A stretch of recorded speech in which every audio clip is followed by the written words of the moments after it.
Agoy mga papi, ano ba yung ulam? Madalas nyo rin ba makakita yung beef salpikaw na word mga papi sa menu o sa mga mamahaling restaurant mga papi? Ganito lang yun, lutuin nyo na lang kung namamahal lang kayo mga papi. Ganyan nga yun, gayatin nyo lang ng maliliit yung baka. Pero medyo malitid kasi yung nakuha kong baka mga papi, mas maganda kung brisket part. Tapos lagyan nyo ng Worcestershire sauce o Worcester, napakahirap ng mga pangalan.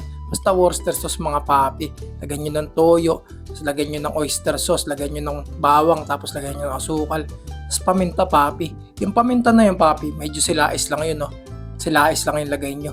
Yung talab nga pala ng lasa ng baka nito mga papi, nakadepende kung gaano mo katagal may narinig. Kapag pwede na lutuin, painit kayo ng mantika, tapos prito kayo ng bawang. Saktong brown nyo lang, huwag nyo susunugin kasi mapait.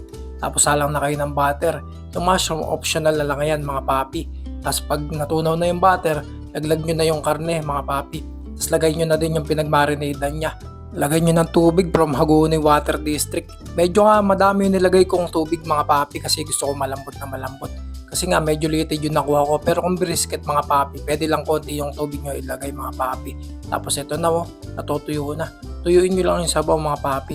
Medyo tuyo-tuyo na, tapos okay na sa inyo yung sabaw mga papi. Patayin nyo na, tapos hulog nyo na tong pinirito yung bawang mga papi.